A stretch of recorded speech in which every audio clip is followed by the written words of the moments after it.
there's 4 key events here that really highlight the importance for secure digital asset custody. Some of the folks in the audience may be aware of them, may have actually lost some funds with them, but Mt. Gox being probably arguably one of the longest outstanding litigation within digital asset hacks. So 437 million worth of assets stolen from their hot wallets. To put that into context, that's worth about 65 billion worth of US today. But Mt. Gox, 437 million stolen back in 2011 equates to 65 billion worth of US today. So really, really quite significant amount of assets stolen. Bitfinex, a similar situation, 66 million stolen from their own internal build wallet, which, again, lacked a lot of security standards back in 2016. That equates to 4 billion worth of assets today. FTX, which I'm sure everyone is blue in the face talking about, but again, right before they declared bankruptcy, there was the guts of 600 million stolen from investors' wallets, and then Binance obviously were hacked after their token was exploited. So over the last 12 years, really this drives home the point for secure digital asset custody. 16.7 billion stolen over the last 12 years, so that's almost more than most of the sub-Saharan countries' GDP on a yearly basis. So really, really significant amounts of numbers there. When looking at kind of the total value stolen across crypto hacks and the number of hacks over the last kind of 6-year period, really we see 2022 as the main year for the amount of crypto hacks. October 2022 alone equated for 32 different hacks and almost 700 million stolen in one particular month. And as you look at the kind of red line here, you see that directly correlated with the price of Bitcoin slowly and slowly rising and rising, which obviously means more people are entering the industry, more people want to buy Bitcoin, they don't really care what wallet they have, and obviously they get hacked as a result. So really kind of having secure custody, no matter if you're a retail investor, if you're an institutional investor, is super, super important. So breaking it down in terms of what does a traditional custodian do versus a digital asset custodian, I'm sure everyone here has a bank account. That bank keeps their money safe. Maybe it's lent out, maybe it's earning interest. The differences between the two are very, very similar, right? Both serve different asset classes, both are responsible for safeguarding assets, and both provide settlement services and asset services, okay? Now, the only difference from an asset class perspective is that, digital asset custodians are servicing crypto, stablecoin, tokenized commodities and securities, whereas traditional custodians are more focused on, fiat currency, commodities such as metals, stocks, bonds, and the likes as well, right? When it comes to the actual safeguarding of assets, this is kind of, where things differ a bit. Digital asset custodians solely focused on private key management and managing the backup and recovery of those private keys, whereas traditional custodians, again, are focused on maintaining that record of ownership for clients in the event they need to withdraw their assets at any kind of given time. Settlement purposes, settlement obviously is talked about a lot within the kind of crypto space, given it's more faster, secure, and cheaper, obviously because it's done on blockchain rails, whereas traditional custodians are done on global settlement systems such as RTGS, CHAPS, all these other networks as well. And asset services, obviously within traditional custodians, you're looking at kind of collecting dividends from securities and interest payments, whereas digital asset custodians purely focused on cryptocurrency trading, stablecoin trading, staking, yield farming, and many other services as well. So really kind of just wanted to break it down to give you guys a sense of, the two of them not being too dissimilar, but obviously as we go through the presentation, we'll see more and more kind of differences within the different models for crypto customers. Okay, so this is really kind of where things kind of break off and the differences are more and more aware. Within kind of digital asset custody, you have 3 different models, okay? 1, a qualified custodian or a digital asset custodian. 2, a hybrid. Or 3, a tech provider, which is what Fireblocks is, okay? Now, depending on your business within the industry, you're really going to focus on one of 3 of these, right? And to give you a very simple example, if you're a hedge fund, you're probably not going to want to be a custodian of your client's funds. 1, because it's regulatory not sound. And 2, you don't have the operational resources or capabilities to actually want to do your own funds or your clients' funds, right? You want to focus on trading and generating yield and profit for your customers. Whereas if you're an exchange, maybe you want to have an outsourced solution where you can kind of build on top of your existing business and you be the own custodian. Okay, so really the decision here is based on what you want to do within the ecosystem and what your business is and how you're going to leverage the three of these to essentially service your clients. This slide maybe kind of make it a little bit more clear as to who's doing what. Obviously, you've seen an explosion of different providers fulfilling many different roles within the industry today. Each provider will focus on typical use cases based on either what their regulatory requirements are, their jurisdiction, and also their client needs as well. So custodians obviously being the sole controller of their clients' private keys, a hybrid doing a mixture of both, offering self-custody as well as direct custody, and then tech providers purely providing the secure custody infrastructure for any sort of business to manage the private keys themselves.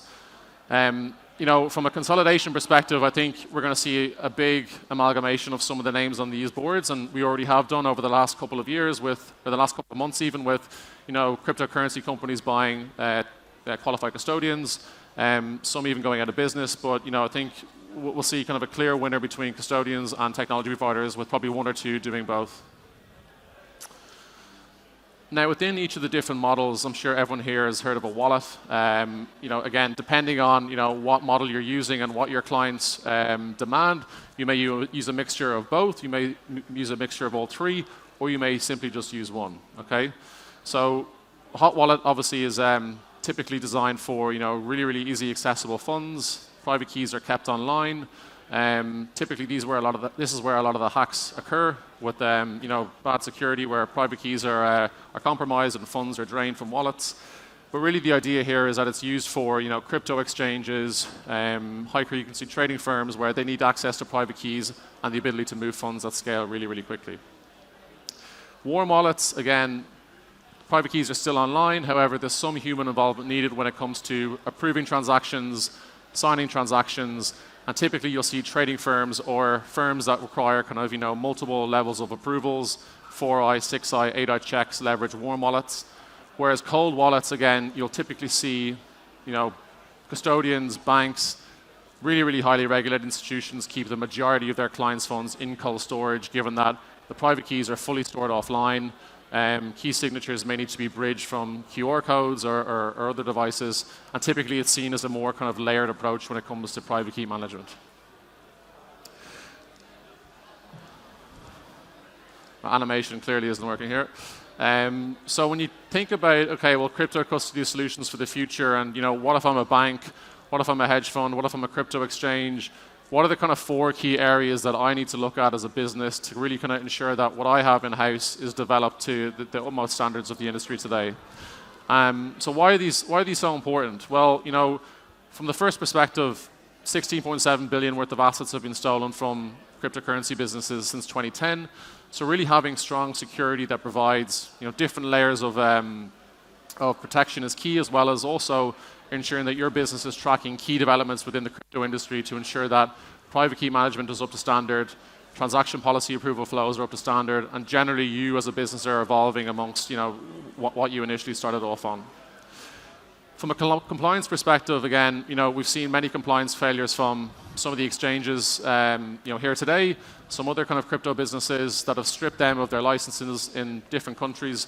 So really kind of engaging the right regulatory bodies and monitoring regulatory developments within the industry is really, really key to ensure that your business kind of stands up amongst any sort of change in regulation or compliance procedures. Third-party trust is really key, and I think we've seen a lot of this recently, specifically within the crypto-native space, as well as the banking space. Seeking out third-party providers or third-party auditors that provide the security standards, both from ISO, SOC 2, again, is really, really important to ensure that you are monitoring what changes are coming into play. In Europe, obviously, there's MiCA coming to force. The UK, the FSMB bills, the stablecoin bills. So leveraging kind of your partnership network, whether it's consulting firms, auditing firms, again, is going to be important for the longevity of your business when it comes to crypto custody. And lastly, what does it look like in the future for custodians? What other services can they offer? So it's great to have a wallet. What does that wallet do? How does it integrate with other services in your business? Again, will be really important to ensure that you are here for the long term and you can offer more services to your institutional and maybe retail customers as well. So talking about the building blocks of custody, what does that look like? How does it work? Obviously, understanding the increasing importance of security and custody over the last kind of 10 years has become really, really important. And why is custody so important? Why do people need about it? Why can't people just design their own wallet? Well, from the first perspective, you reduce your risk and complication by using a trusted provider like Fireblocks or a trusted qualified custodian that may leverage Fireblocks or another solution, which really takes the headache away from your investors to ensure that they know someone knows exactly what they're doing when it comes to private key management, knows exactly what they're doing when it comes to recovery, and so on and so forth. Increased security, obviously with the nature of online digital assets, they generally pose a lot of risk.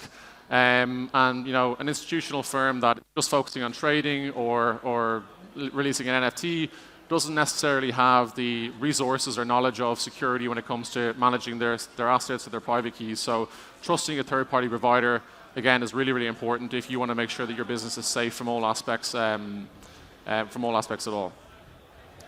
Having recourse for investors, again, this probably couldn't have suited more than FTX.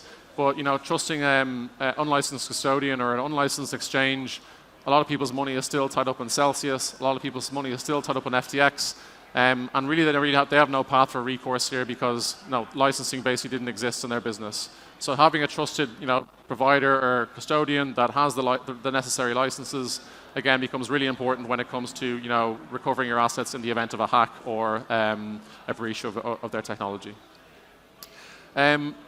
Safer than exchanges, I think this point can be debated a bit, but typically exchanges keep a lot of their assets, or their customers' assets, in hot wallets.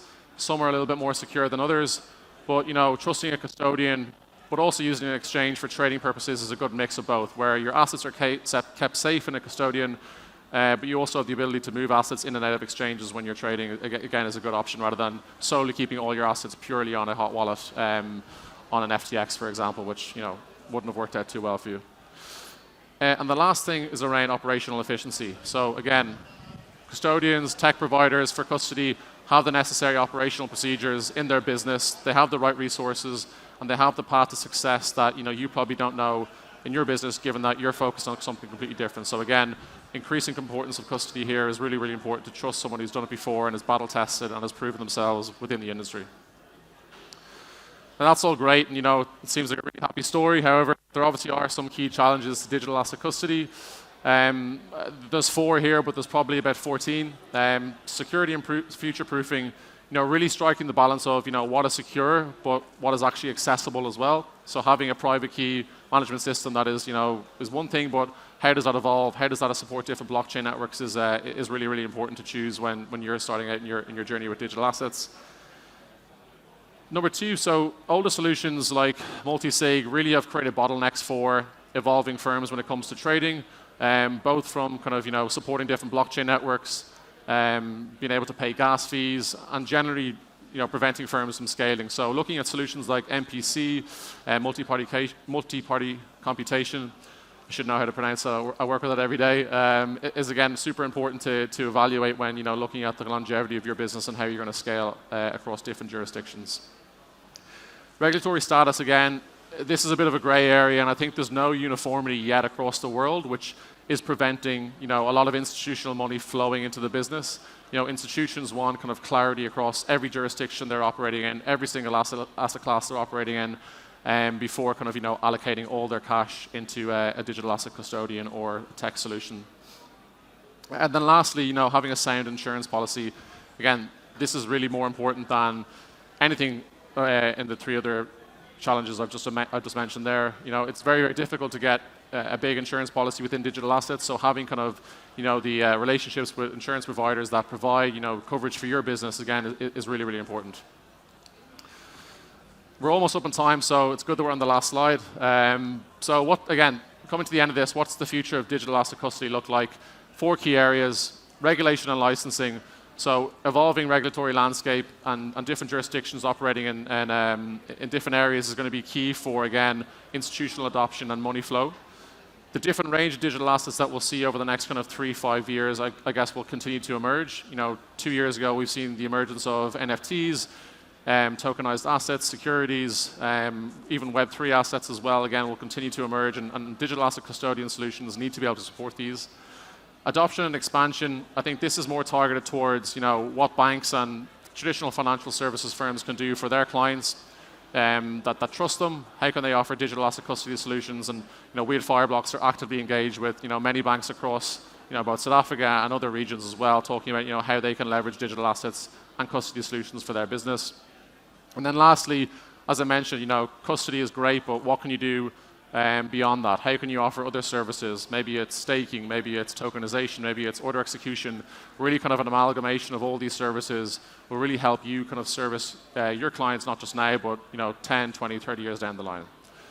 So thank you so much for listening. A quick whistle-stop tour of digital asset custody, what it is, how it works, and what the future looks like. I'll be here for the rest of the day, so happy to answer any questions or talk further about this topic as well. But thank you very much, and enjoy the rest of the conference.